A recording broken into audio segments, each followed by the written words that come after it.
toujours par ici. Je voulais partager quelque chose et je me suis dit je vais le faire via un petit live. J'espère que vous pouvez m'entendre.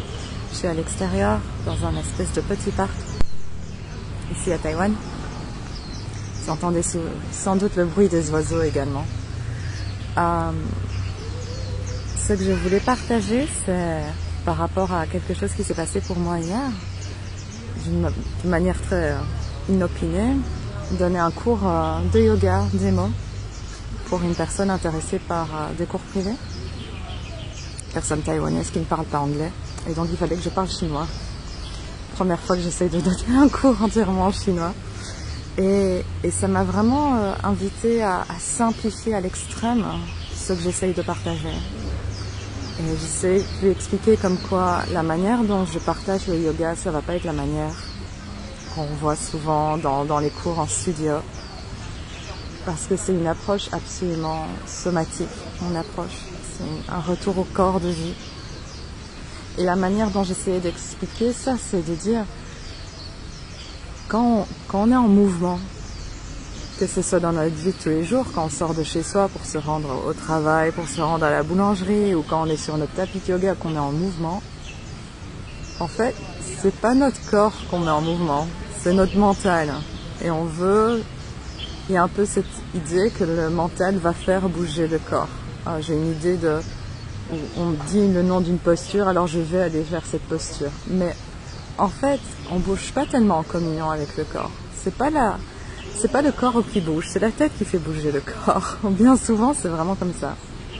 Et j'ai essayé d'expliquer comment mon approche, elle considère ou elle revient au fait fondamental que notre corps, il est vivant. Notre corps est déjà en vie. Est-ce qu'on l'écoute? Est-ce qu'on écoute la musique du corps? Est-ce qu'on le laisse être en mouvement? Est-ce qu'on le laisse nous porter vers là où on se dirige? Est-ce qu'on le laisse ressentir, recevoir l'environnement et laisser l'environnement nous mettre en mouvement? Qu'est-ce que ça veut dire? Par exemple, j'ai soif, je vais aller me chercher quelque chose à boire. La soif n'est pas quelque chose de mental.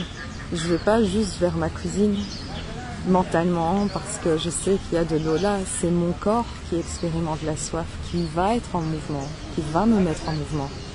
Mais est-ce qu'on ressent vraiment ce mouvement en soi ou est-ce qu'on est en train de bouger avec notre mental? Est-ce que vous voyez un petit peu la différence?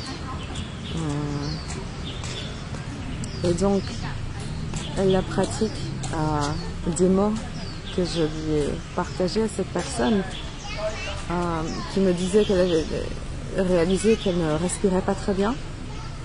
Donc on s'est concentré sur la somatisation, l'expérience de la respiration des poumons.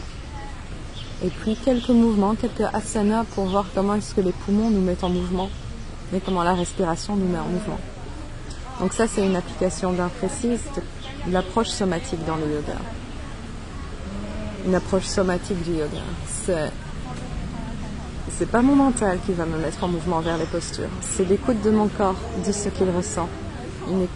Une écoute bien particulière. Là, l'écoute des poumons qui respirent. L'écoute de ma respiration. Comment est-ce que mes poumons me portent vers l'avant quand je vais, par exemple, de la posture de l'enfant vers quatre pattes? Comment est-ce que respirer dans l'arrière de mes poumons me redresse si je suis en posture de l'enfant et je vais m'asseoir à genoux?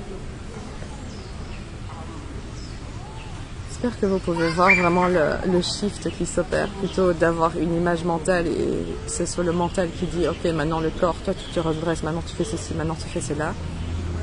Écoutez la musique du corps qui joue en soi et co-créer avec. Le mouvement est une co-création. C'est à la fois une libération et une co-création. C'est mon partage d'aujourd'hui.